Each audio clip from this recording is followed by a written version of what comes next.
For our first round of questioning, we're going to ask each of the panelists to talk about the critical success factors for their particular companies. And Cliff, when you and I spoke, we talked about the importance of standards and accreditation at Fallstrom. Can you share with the audience? Right.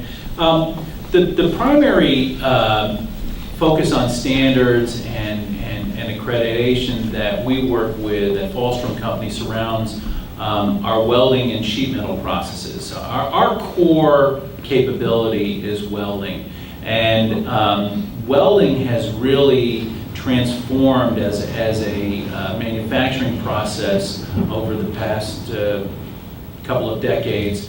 And where we find ourselves right now is really at a point where we have to make sure that our welders receive continuous training, that we're continually making sure that we have qualified weld procedures that allow us to weld material of certain thicknesses, certain types, and our customers have started really taking a hard look at ensuring that we have the appropriate qualified weld procedures. This really was brought about by a couple of things, and has raised the importance of these types of certifications for Fallstrom Company. The first one is the first reason that the importance of these particular types of certifications came about was really some lapses in individual responsibility, and this made the news probably about 4 or 5 years ago. There was a welding inspector working at a shipyard on a Navy ship, and it came to light that he had not been inspecting the welds the way he was supposed to have been inspecting them, and it created quite a bit of turmoil in the defense industry in my particular area. And this individual actually ended up going to jail because of his lapses. But so individual lapses in judgment have caused the importance of these standards to come to the forefront. The second thing that we see going on with regards to our customers are, as I mentioned at the beginning, the large aerospace defense companies. They are going through a process of leaning out their staff, as many organizations are, and they don't have the resources available to come out and make sure that there's in-process source inspection going on, and they can't send quality auditors up to see our work in process. So they want to know, when they put us under contract, that we have gone through the rigorous process of qualifying welders, qualifying weld procedures, getting those welds examined either by destructive testing or non-destructive testing, and what the benefit to the whole industry is that it has caused us at Fallstrom Company to really take a hard look at what we do, how we go about our business, and I think it's a good thing. We always have produced quality products. We always have trained our employees and made sure that they do their absolute best on the products that they make, because we know our end customer is a warfighter, so a man or a woman on a ship somewhere in the ocean is going to be relying on our product, and it has to be made right, and it has to be made to withstand very harsh environments. So this increase in importance of standards and certifications has caused us to really be more rigorous about our manufacturing process. We're a part of a very large supply chain for the Department of Defense, and so these standards not only help our customer have confidence and know that we've gone through some rigorous qualification process, but then they can represent to their customer that yes, their supply base, their supply chain has in fact gone through this process of making sure their people are trained and that their processes are well in control. So I think that the overall benefit has not only been to help Fallstrom Company become a better manufacturer, but I think the importance of these supply chain, the importance of these standards and certifications has helped increase the reliability of the supply chain on a very critical item for the defense industry. Thanks, Cliff. That was very interesting. We talked about national manufacturing and the fact that you cover so many niche industries and you've got so many customers and you've got an excellent reputation for outstanding customer service. Can you share with us how you are able to accomplish that? I'd love to. But you know more about me than I know about you. What industries you all from? Is there many metalworking folks out there? That's what I thought. Okay. So now you can tell them anything. Yeah. You're free. Pharma then? No? Some farm, yeah. Some pharma? Help me out here. Chemical? Telecom. Telecom? Food. Food? Okay. And others who just didn't have anything else to do tonight. Okay. Sorry, I just had to know. What's helped us differentiate ourselves is people, right? And of course, everybody says it, but you have to believe it. But that's just one part of it. Quality is given, right? Nobody can go into business today and say, well, we'll give you 99% good quality, except my 1% junk. Okay, it used to be Six Sigma, and now it's zero defect. Okay, our industries, implantable medical devices, you all have family members who have pacemakers or defibs. You can't accept a 1% error, half a 1% error. It has to be zero defect. In our industries, also, we have to put chips on the table. If we want to talk to a customer or a prospect to get their attention, we have to be able to say, we are certified. We have an ISO 9001 certification. Now, that's good for general industry. But the medical folks, they say, I want to see 1345 ISO, which is for medical devices. So we have that. Then the aerospace guys say, wait a minute, I don't care about pacemakers. I want to see AS 9100, okay, for the aerospace market. So we have those certifications. And that helps set us at least the chip on the table. But then we use it to market as well. If somebody in the aerospace says, well, you're pretty good, you have it. Oh, you're also medical devices and you're certified. It gives us a little bit more of a stretch than maybe our competitors. So we have to have it to even get an audience. But then it's about improvements and living up to it and walking the talk. That's where people come in. So what do? For ASQ, we use ASQ as the foundation for training all of our folks in quality and some in manufacturing. And there's different variations within ASQ. Anybody familiar with ASQ? Okay, I have to say it straight. ASQ, so American Society of Quality, right? So there's mechanical inspectors, there's reliability engineers, there are quality auditors. So we bring our folks through the ASQ program into different levels. And in the educational side, they call that stackable credentials. And Cliff and I have been talking about that a lot with people in New Jersey. But we can take our folks from mechanical inspector and bring them up through the ranks. It enriches their life, and it helps the company as well. Now, we do the same thing with other training programs like apprenticeships. Make sure that people learn it our way and have that something which they can now move. If they go to someplace else, that happens, but they learn it the way we want to teach them. So not only do we put the shit on the table saying, okay, we know what your industry does and we are certified like you, right? They want us to look like that. But then we have the people who can walk the talk. And that's through the certification programs internally and then through the mentoring that we have as well. And it's interesting to talk about certifications. The 9001 is all about what? Continual improvement. Right? Medical, 1345, they don't like continual improvement. They want to make sure you have process control. Don't change. And the aerospace is the same.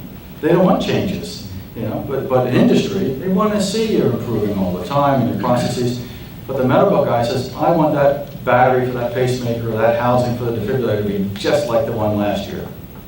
And no changes at all. So process controls is what really work on in our factories. We're not perfect, but our people know that if they have a problem, they raise their hand. I've got a problem. We skin our nose from time to time, okay? But we have to raise our hand. And then we go into what really is all about the people, corrective actions. And it's tough, but corrective actions and then preventative actions. And that's even tougher. We spend a lot of time correcting, but we don't spend enough time thinking about preventative actions. So the shit on the table, the people and certifications, and then make it work. Thanks, Bob, that was great. Tim, you're an expert in design for manufacture, and I know you're doing great things at Komlin-Sanderson, so maybe you could share with the audience. Okay, well, an expert. I thought it was interesting, Jane, you mentioned that labor rates are coming down internationally, and there's an article in the New York Times today showing that the average work week in southern China, the average worker is paid about $500 a week. In Bangladesh, it's about $37. So that's on an hourly basis ranging from about $5 an hour to about 17 cents an hour. And I think whether you're a multinational or a small privately held company, you've got some similar drivers: cost, speed to market, quality certainly. And in our industry, in our business, cost is driving down cost in the face of our competitors who build in these environments, and we do too, is a challenge for us. So one of the ways, amongst many, and we are a welding company as well, so those certifications that you use, we use the same ones, and we're also an ISO company and leveraged on continual improvement through that program. So we use techniques, we use automation, and one technique that we use, it's been around for a while, is called design for manufacture, design for assembly. 70 to 80% of your product's costs are determined by the product design in terms of manufacturing costs. So a tremendous amount of cost is built into your product just by the way it comes off the drawing board. And if we can be more competitive by doing something in the design process, it's going to help us to fabricate or to assemble, then we're going to be able to take cost out of it, or we're going to be able to do it faster and beat our competitors to the market. And that's really what one of the techniques that we're using. So it has the effect of looking at all elements, raw materials, for example, the way we source our steel, the way we bring it in, whether we bring it in flat or whether we bring it in tubular form or block form. And we look at that, how we're going to fabricate the parts out of it, so that we're not, cutting away excess material. And typically, that's what you're doing in the machining process. So if you can machine less, you can do it faster, and you can save money both on the material and both on the time. One of the things that we do at Komlin is we bring our manufacturing people up into the design department to work with the product designers on how they can create and design things modularly, or parts that will interface easier, or that can be assembled from one direction as opposed to two directions. Those are all techniques that we can use. A big element to design for manufacture assembly is parts reduction, and there's a hidden trap in parts reduction because generally the remaining parts tend to be more complex. And if you're building some complex parts, then you're sort of going in the opposite direction. So it's not just as easy as saying, gee, if I only used 30 fasteners instead of 300 fasteners, I'm going to save a lot of money. You might, but the thing that you're fastening might end up costing a lot more money. So there's some give and take there. But we've been able to take significant cost out of our products and improve timing in that regard. And that's just one tool that we have in the book to be more competitive in the face of these types of labor rates that we see overseas. Thank you, Tim, that was great. John, you and I had a lengthy discussion about ISO 9000 and how it's changed over time. You've worked in a lot of different environments. What have you seen that over the last couple of decades or so?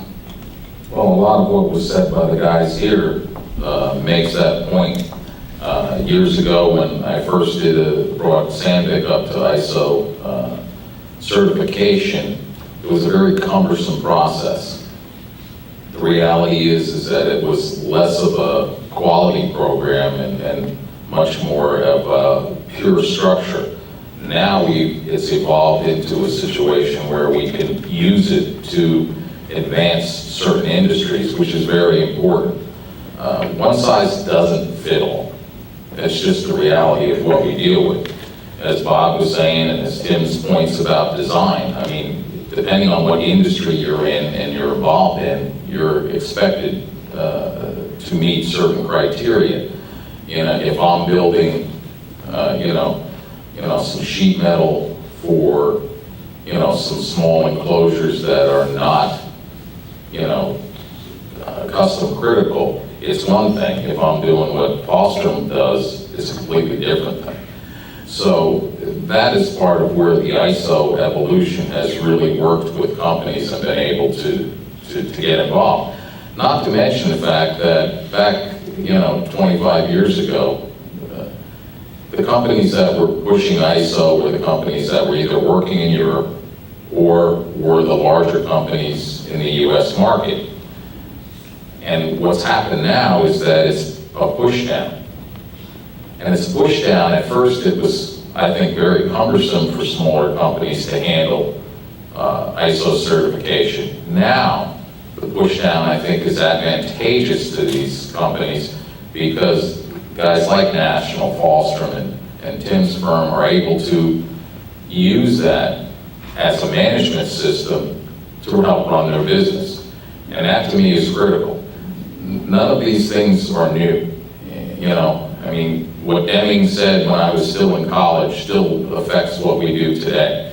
You can call it TQM or continuous improvement or whatever it is. A lot of these concepts still exist. It's how we put them together.